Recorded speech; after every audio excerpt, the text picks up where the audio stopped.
I come to Wrigley Field with Connor Callahan. He's one of my best buddies. We love each other. We've been friends since 5th grade, and we've been coming to Wrigley games since then. I come to Wrigley Field for the lovely ladies. My favorite Wrigley Field moment is the time that I got busted for looking at a nice young lady.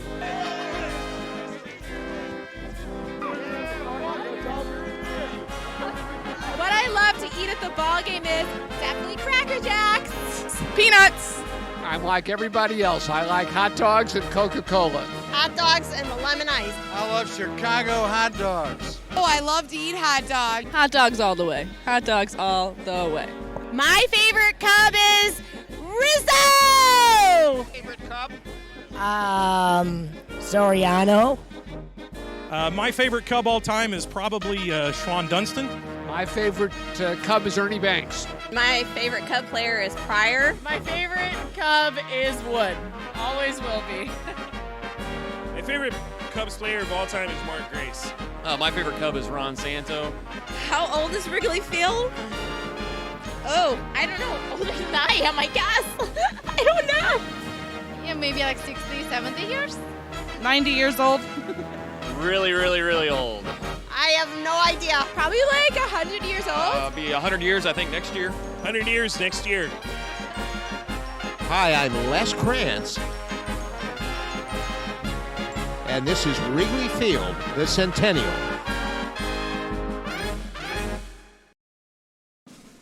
Hi, I'm Lou Boudreau Jr., and this is about Wrigley Field, the Centennial. You probably already figured out my connection with the grand old ballpark, the friendly confines, as my dad Lou Sr. often called it. Hi, I'm Ron Santo Jr. Like Lou, I practically grew up here. Our fathers were not just colleagues, but friends too. So baseball is a family tradition and in our blood. And so is Wrigley Field. Before Dad came to Wrigley, he played ball, just like Ron's dad. And here he is with Mom, just before game time at the '48 World Series, when he was the only player-manager in baseball. Isn't that him at the plate, Lou? Sure is, Ron. That was his second homer in the '48 World Series. They even made a movie about the Fall Classic called The Kid from Cleveland.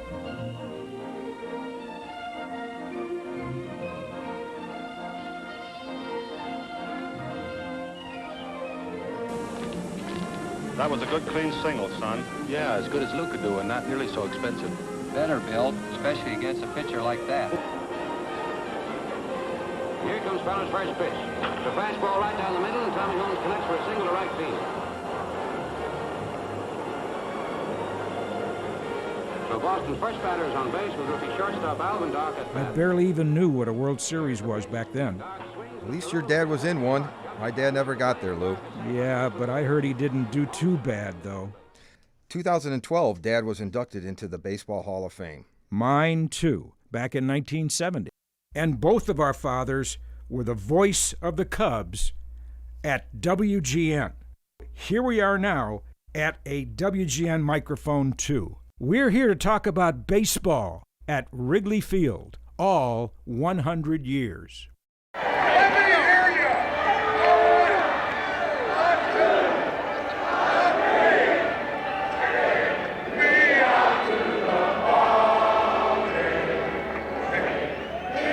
Year after year, more than 1.5 million faithful Cub fans come to Wrigley Field by the elevated railway here on the north side of Chicago. They step off the Addison Street station, and the ballpark is right there a block away.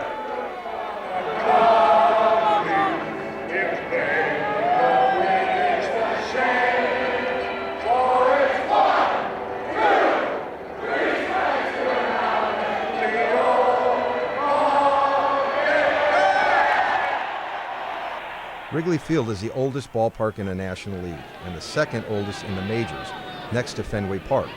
But this Northside ballpark wasn't always called Wrigley Field, and it wasn't always home to the Chicago Cubs. In 1914, Chicago restaurateur Charles Wiegman founded the ill-fated Federal League, an upstart competitor to the major leagues. That year, he hired architect Zachary Taylor Davis to build a new ballpark for his own Federal League to house the Chicago Whales. The newly christened Wigman Field opened on April 23, 1914, and was one of the finest in the country with single-deck seating capacity of 14,000. The Chicago Whales played there only 2 years before the Renegade League folded. Wigman got a National League team, the Cubs, as part of a settlement and moved them into his own ballpark where they still play. By 1918, the Cubs earned a spot in the World Series. Owner Charles Wigman was elated, and who wouldn't be? The Cubs squared off with the Boston Red Sox in Game 1 in Chicago. Oddly, the Chicago games of the World Series were played at Comiskey Park due to the larger seating capacity at the White Sox home park. Here, Northside fans saw Babe Ruth shut down the Cubs in Game 1 by pitching a complete game in a 1-0 Red Sox win. Pitted against the Red Sox pitching in other games were all four of the principals of the Cubs pitching staff in 1918, Lefty Tyler, Hippo Vaughn, Phil Douglas, and Claude Hendricks. They saw their careers end amid controversy, some claiming they threw the games. Outfielder Dode Paskert, one of the Cubs' key acquisitions, was there too. So was the Cubs' Max Flack, but the Cubs lost the series in Game 6 at Comiskey.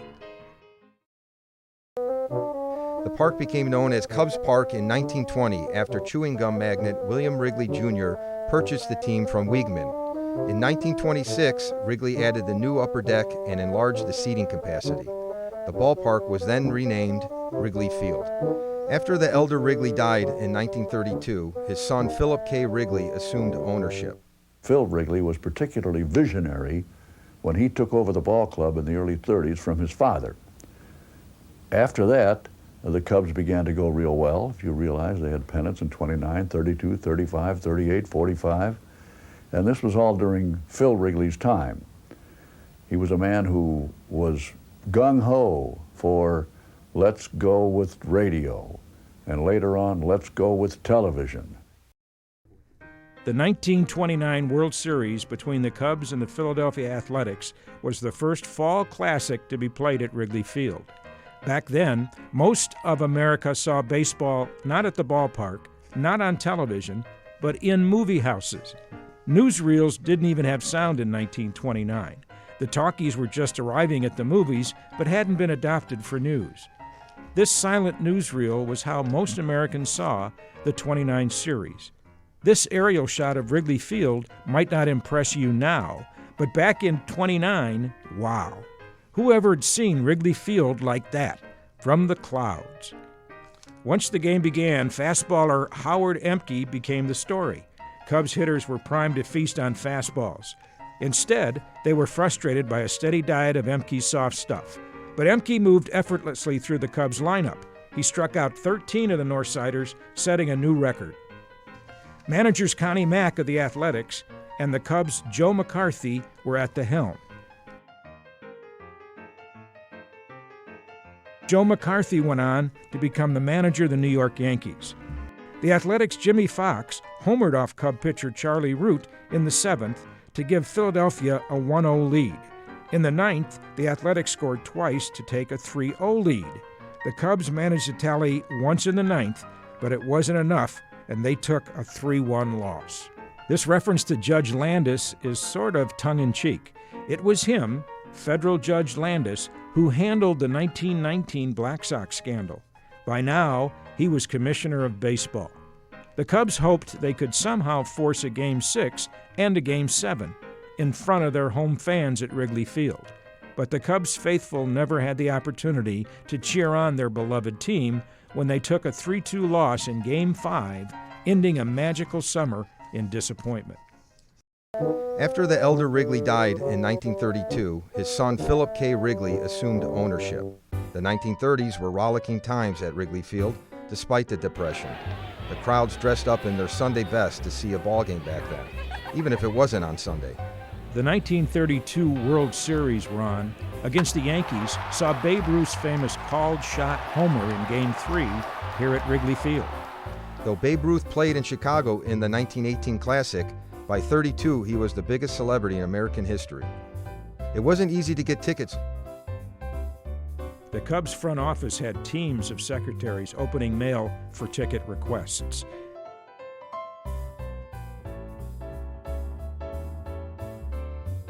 Here, Bill Veeck Sr. helps decide who'll get the coveted tickets. The Northsiders played games 1 and 2 at Yankee Stadium, and by game 3 in Chicago, the fans were psyched.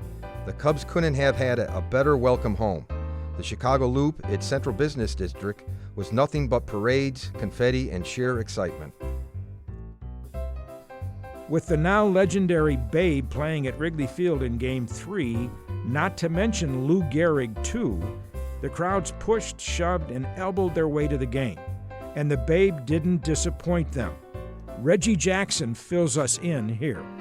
In '32, Babe and Lou went deep 5 times in a sweep of the Cubs, including Ruth's called shot, in which he allegedly pointed to where his home run would land. In 1935, Bill Veeck had ivy planted on the walls, giving the ballpark the same kind of ambiance as the surrounding Lakeview neighborhood. Happily, the 1935 World Series, the Cubs faced the Detroit Tigers. Each club had a superstar. The Tigers' Hank Greenberg, the Hebrew Hammer, whose batting heroics were challenging Babe Ruth's. Some folks even called Greenberg the Jewish Babe Ruth. And the Cubs had Charles Leo Hartnett, Gabby Hartnett, nicknamed for his constant talking. For Cub fans, it was a calamity that their team lost the 1935 series. In 1937, the ballpark was renovated again. New outfield stands were built and a new scoreboard was constructed. With its intimate dimensions and lush green ivy, Wrigley Field soon became known as the Friendly Confines, and it still is today.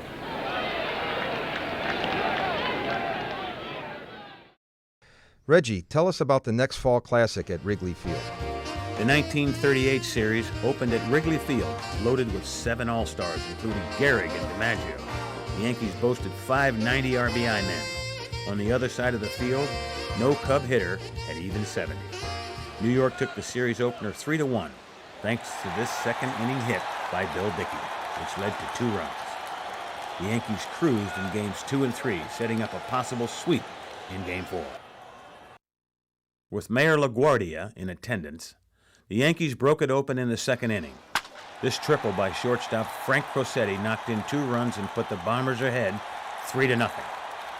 Often overlooked in a lineup of sluggers, Crosetti drove in 6 runs during the series to lead all hitters. Red Ruffing led 4-1 in the 8th, but the Cubs weren't through. Phil Cavaretta led off the inning with a double. Billy O'Day followed with a homer, making the score 4-3. But in the bottom of the 8th, Yankee outfielder Merrill Hogue cracked a run-scoring double, bringing 60,000 fans to their feet. Crosetti then played hero again, lacing a 2-run double off Dizzy Dean. New York prevailed 8-3 to secure the first three-peat in World Series history.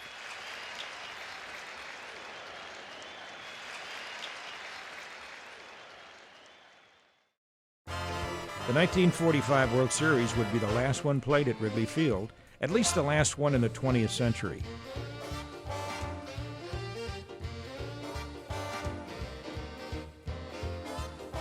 Game 1 was at Briggs Stadium in Detroit, where the Cubs faced off with the Tigers.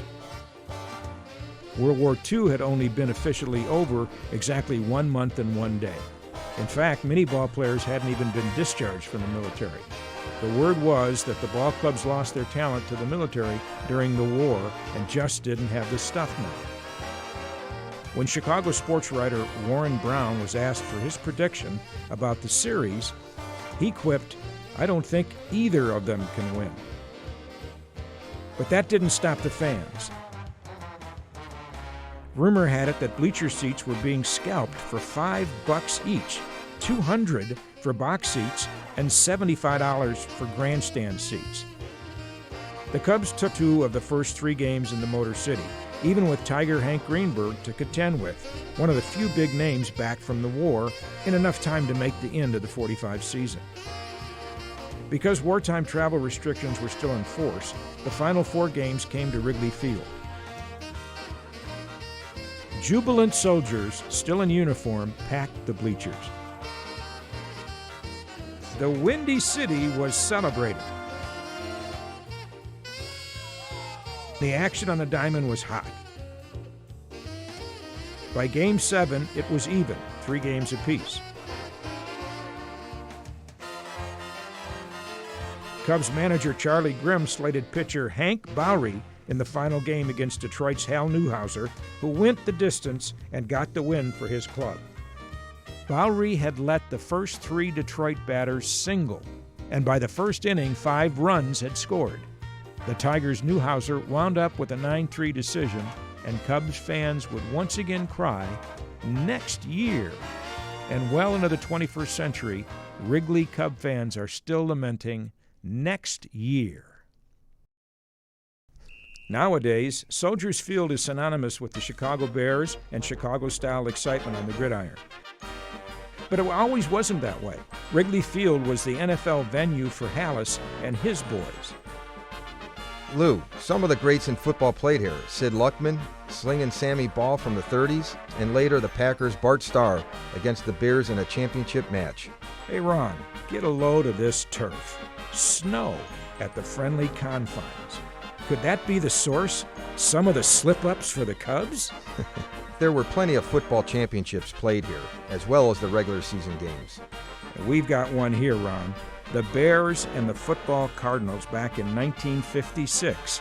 On the field, Pat Summerall, Harlan Hill, and J.C. Caroline. Okay, Lou, roll that thing and let's see the action. It's an all-Chicago show at Wrigley Field. Bears versus Cardinals, leading 3-0. The Bears try for more. Crow intercepts for the Cards. Only the beginning of unexpected excitement for a capacity throng of 48,000. The first half is almost over as McCann keeps it and outflanks the Bears for a first down on the 35. The Cards are racing the clock. There are 12 seconds left to the half when Summerall tries a field goal from the 42.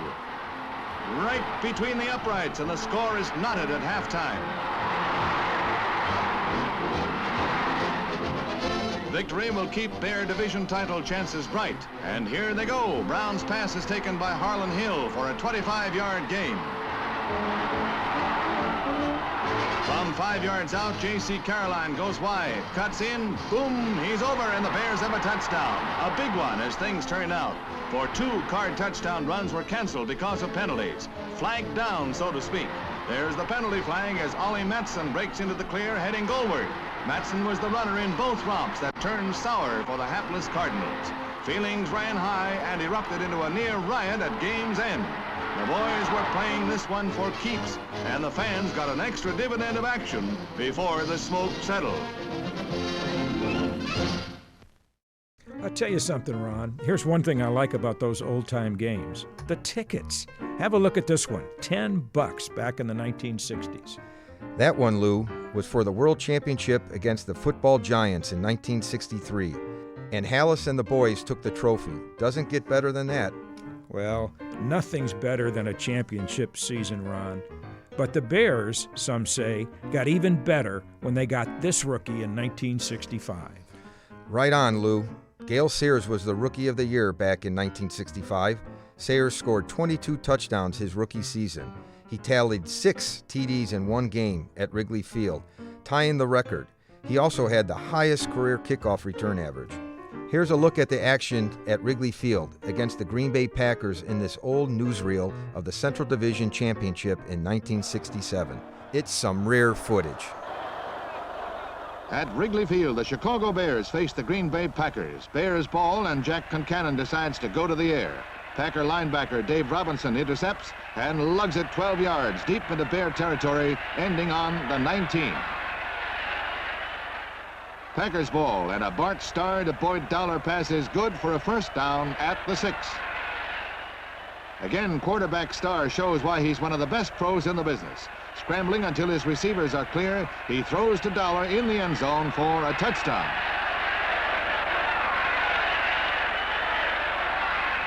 Ron Bull of the Bears for a first down on the Packers' 43. Gale Sayers goes off right tackle, breaks into the clear, and races 43 yards to put Chicago on the scoreboard. Tying up the game 7-all. The Packers' win would clinch the division title for them. The Bears kick off, and getting under the ball at the 6 is Travis Williams. who's off on the longest jaunt of the day. A 69-yard run back, which ends on the Bears' 25. It sets up another Packers touchdown by Donnie Anderson. The Packers win 17-13 and are Central Division champs. The Cubs in the 1950s and early 60s became lovable losers to their loyal fans at Wrigley Field. They never rose above 5th place in 2 decades of play. In 1969, the club was suddenly in a pennant race, leading the New York Mets by 9 games going into September. The Cubs managed to lose the pennant by 8 games to the Mets, but it was in that incredible season that the famous Bleacher Bums were born. They were fun. Phil Wrigley, as a matter of fact, was very taken by them. If you may recall, he even filled up a plane or two and sent them down as his guest to Atlanta for a weekend series one time there. And they were good kids. And of course, you had the right field Bleacher Bums too. They were the rival organization. I think it started with about 12 or 13 of them. And they all have their original cards now, although you see maybe 25 or 30 people with Bleacher Bum cards. But they would sit out there and they would really enjoy the game. Seemed like they would be here 2 hours before the game time. They come to the park and they would not razz the opposing left fielders. They would always support them and cheer for them too, as well as us. So they were a big part of the Cubs' success in 1969. Opening day, Willie Smith saved an 11-inning game with a 2-run walk-off homer. A good omen. And later that year, Ken Holtzman had a real zinger. Not just a no-hitter, but one with no strikeouts, not a one. Exciting as the action was in 1969, the colorful antics of the Bleacher Bums made it even more interesting. Until 1988, one of Wrigley Field's most distinguishing features was its lack of lighting. Phil Wrigley always maintained that baseball was meant to be played in the sunshine. Lights were almost installed in the fall of 1941. He had the light material purchased, and a lot of it was underneath the stands in left field or out near Waveland Avenue or someplace. Then all of a sudden came a little thing called Pearl Harbor, and that took care of that.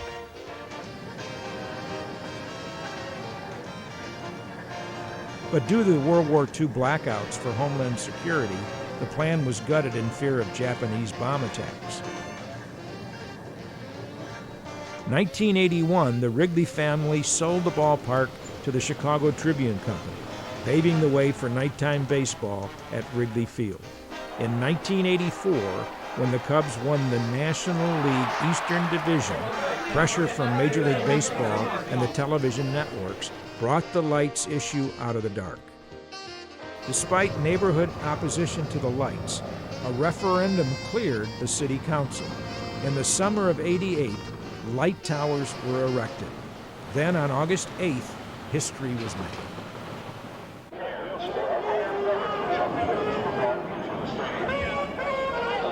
She won the tickets last night in a raffle.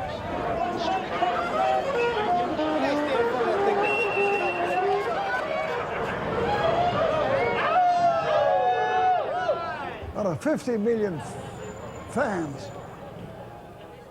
when I was notified that I'm the guy who could turn on the lights,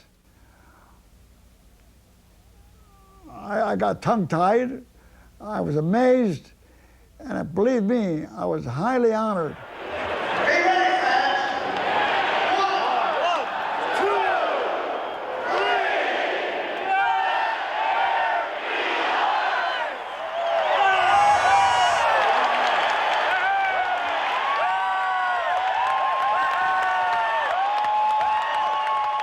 When they first turned on those lights out there, I had mixed emotion because I didn't want to see the lights go on and just kill Wrigley Field.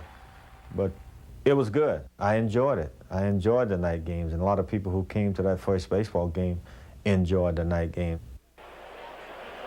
We definitely made history last year playing the first night game, and I think that it's going to be good. It just gives another time where a fan can come out and watch a ball game. They added lights, which I think can itself is going to help the ball club, but I like the stadium just the way it is. It's not one of the more huge stadiums that you find in baseball. It's a ballpark. It's a place where you can come, relax, have fun. You don't have to dress up. You find people that sunbathe out in the right field, left field stands. They get involved in the game. It's what baseball is all about. You play it in the daytime and you just enjoy it and have fun. Playing in the outfield, it kind of helped me relax. And I would talk to fans in the stand. I would kid with fans in the stand while the pitcher's taking time on the mound. So the closeness of the entire ballpark just gave me a feeling of homely feeling playing here in Wrigley Field.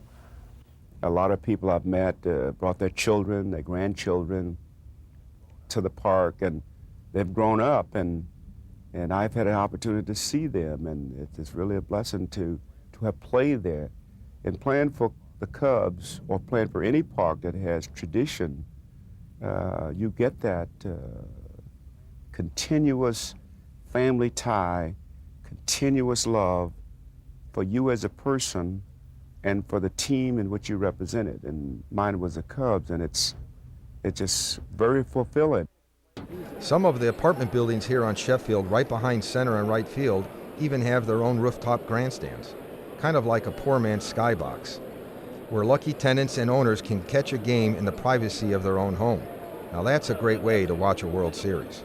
To sit in Wrigley Field and look across the street during the game and see the fans on the rooftops, or to go outside the ballpark after a game and see a rock band there playing a kind of impromptu concert. All of this kind of street life adds to the vitality of the city itself, but it also makes the ballpark a kind of more magical place. I do know this, that it's a wonderful little neighborhood. You got restaurants, you got bars, which I'm interested in, and it's a lovely place when you leave the ballpark to have something to do, somebody to talk to. I love that. What I like best about Wrigley Field is it's a part of the neighborhood. You get to talk to anybody and everybody that lives in Wrigleyville. You can play bags, you can have fun, you can have a conversation, you can strike up, a conversation about any and everything about anybody that lives in this neighborhood. And that's what Chicago baseball's about. That's what the neighborhood's about. That's what the city's about. The sun's out and everyone's having a good time. It's the best place ever. What I like best about Wrigley Field is the atmosphere. What I like best about Wrigley Field is the homey feeling. The fact that I came here when I was 10 years old with my father. It's beautiful. It's quaint. It's old-fashioned. It was a park that was built in a very unique area there. It's close to a community. It's like it's like an apartment building or home in the community. And you have to really be a part of that. Unlike other parks, where the park is usually off the downtown area. I mean, you zip right in to Riverfront Stadium, watch the game, you zip right back on the expressways, and you back to Kentucky, Indiana, and all the different cities. But Wrigley Field, when you're in there, it's like visiting the family of all the people that live around there. And as a player, you feel a part of the family of the people in that community. Wrigley Field, being a small ballpark, when you went up to the plate, when sitting on the on-deck circle, the fan used to be about 4 or 5 feet from you. And if you're not careful, every time you go to the plate, you try to swing and hit the ball out the ballpark because everyone wants to see the home run. And you hear a lot of people behind you say, Billy, he's going to be on base, try to hit the ball out the ballpark. So everything was close here. It's a close park. You have eye contact with people. They watch you very closely. You cannot hide anything. It's like being under a microscope. You can be playing second base at Wrigley Field and your kid will walk by or your wife could come by or some beautiful girl walk by and your concentration just kind of drifts away from you. And once you lose it, it's hard to get it back. I imagined all major league parks almost like football stadiums, you know what I mean, in the sense that fans were way away from you. And then walking in there and saying, holy cow, you just walk down, they can shake your hand, The other interesting part was when I retired, I went to a ball game and sat in the first row, and I never realized how close home plate was to that box seat. So they must have heard a lot of things I said to the umpire that I didn't realize. My favorite Cub is Ryne Santo. He was always the best. He represented the Cubs the best. My favorite Cub is Ryne Santo, mainly because of all he had to go through in his life and that he played with such tenacity. Something else strikes us about Wrigley Field, the big green scoreboard towering above the center field bleachers. This scoreboard is a throwback to a simpler time, before the days of instant replays and exploding fireworks. Up here, the scores of all the games are posted by hand. There were lots of great happenings at Wrigley Field in the ensuing years. Surely the greatest was the 1998 season. On May 6th, Cub Caray Wood, 20 years old, hurled a shutout against Houston, striking out 20 Astros, one of the greatest pitching performances ever.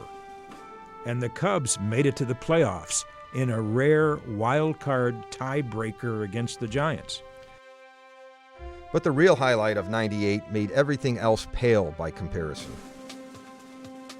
Let Joe Garagiola, ball player and broadcaster like our fathers, tell us about this literal blast from the past. In 1927, Babe Ruth set a major league record for home runs. 60, he said. You can count them, 60. And that record held up for 34 years.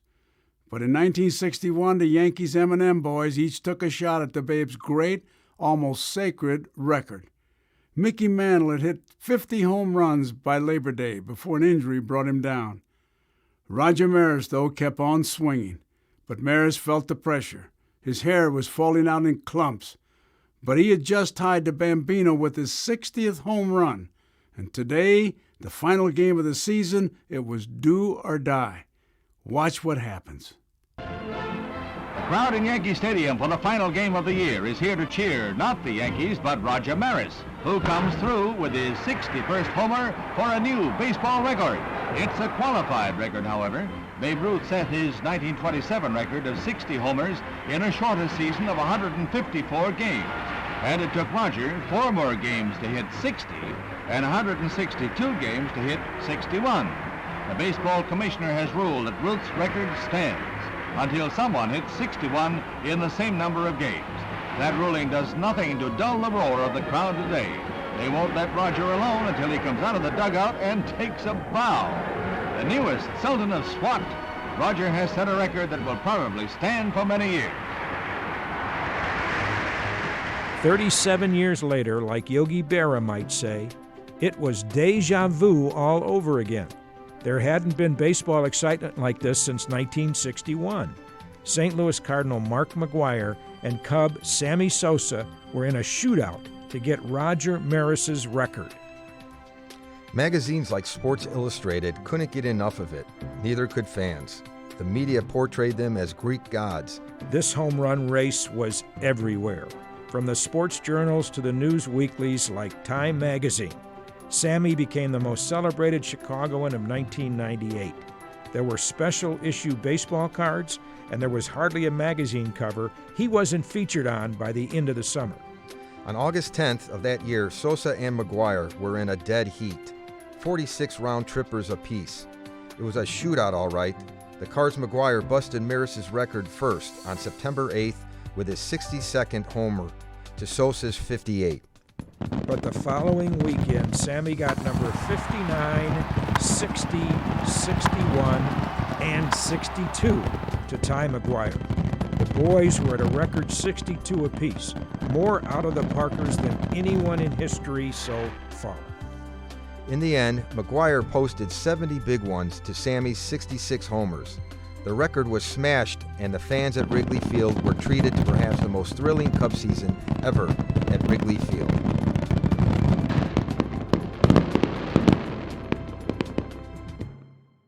It's long been debated if Chicago's nickname, the Windy City, was a factor in all home runs that were blasted out of the friendly confines. There are lots of theories. The first thing a Cub fan looks for when he comes to the ballpark are the flags above the center field scoreboard. Not only do they line up in order of the National League standings, but they also indicate the wind direction. More than any other factor, stiff breezes blowing off Lake Michigan just blocks away can make or break a game at Wrigley Field. Some say outbound wind, together with the park's tight structure, conspire to make this a home run hitter's paradise. The wind didn't affect me that much. I know I've seen several players come in, and it had some effect on the players. Not only the players who are playing every day, the pitchers. There were several pitchers came in Wrigley Field and saw that flag blowing out like this, and they didn't want to pitch. Something was wrong with them. Got real quick. They got sick. My dad, Ron Sr., who hit his share out of the park, had his own theory. You know, I keep hearing about other players, well, if they were in Wrigley Field, they'd have hit 60 home runs. Well, the wind blows out, but the wind also blows in. There's times that you can't get a cannon out of that ballpark. Wrigley Field itself didn't change all that much, even by the year 2000. Perhaps that's why we love this place. It's a sports shrine with a rich history to enjoy in modern times, relatively unchanged. But the Cubs did change, and Wrigley Field saw lots of postseason play thanks to pitchers like Carlos Zambrano, El Toro, a hurler who could even hit. And in 2003, a fan, Steve Bartman, in the 8th inning of Game 6 of the league championship, disrupted a key catch, and the team gave up the pennant to the Marlins. In 2005, Wrigley Field saw Greg Maddux pitch his 3,000th strikeout when he whiffed San Francisco's Omar Vizquel. Outfielder Alfonso Soriano was signed up in 2007 for $136 million, and he led the team in home runs, triples, and runs scored. In 2012, he tallied 32 home runs. That same year, Lou Piniella, Sweet Lou, took the helm and led the Cubs to the playoffs in the National League Division Series and again in the 2008 season. In 2010, Tom Ricketts and family bought the team from longtime owner, the Tribune Company, publisher of Chicago Tribune and owner of WGN Radio and Television. And shortly after, a young 35-year-old Theo Epstein became president. That's the story of the first 100 years here at Wrigley Field. What memories, Ron. What a history. What a ballpark. The friendly confines probably will be here another 100 years, but how can you beat that first 100? It was here, at Wrigley Field, where fans dressed to the gills to see and be seen at the ballgame. It was here, at Wrigley Field in 1920, where the Yankees scouted a 17-year-old at a high school game, Lou Gehrig. It was here, at Wrigley Field, where Babe Ruth pointed to center field before launching his legendary called shot into the stands. It was here, at Wrigley Field, where Stan Musial got his 3,000th hit in 1958. And it was here, at Wrigley Field, where Mr. Cub, Ernie Banks, belted his 500th homer in 1970. And it was here at Wrigley Field where Cy Young winner Greg Mad Dog Maddux pitched his 3,000th strikeout. It was here at Wrigley Field where slugger Sammy Sosa hit historic home runs number 61 and 62 to pass both Babe Ruth and Roger Maris and tie Mark McGwire. And it will most likely be here for another 100 years. It's where Chicago goes to feel good, even when times might be bad. It's where Chicago talks to perfect strangers about baseball, just like they were family. It's where Chicago swizzles beer and downs hot dogs and pretzels. And it's where Chicago will go year after year, long after all of us are dead and gone. If you can't be at the friendly confines a century from now, your children, your grandchildren, and their grandchildren too will surely be there. Like Ron Santo Jr. and I expressed to our fathers, and you probably did too, the cry will never die.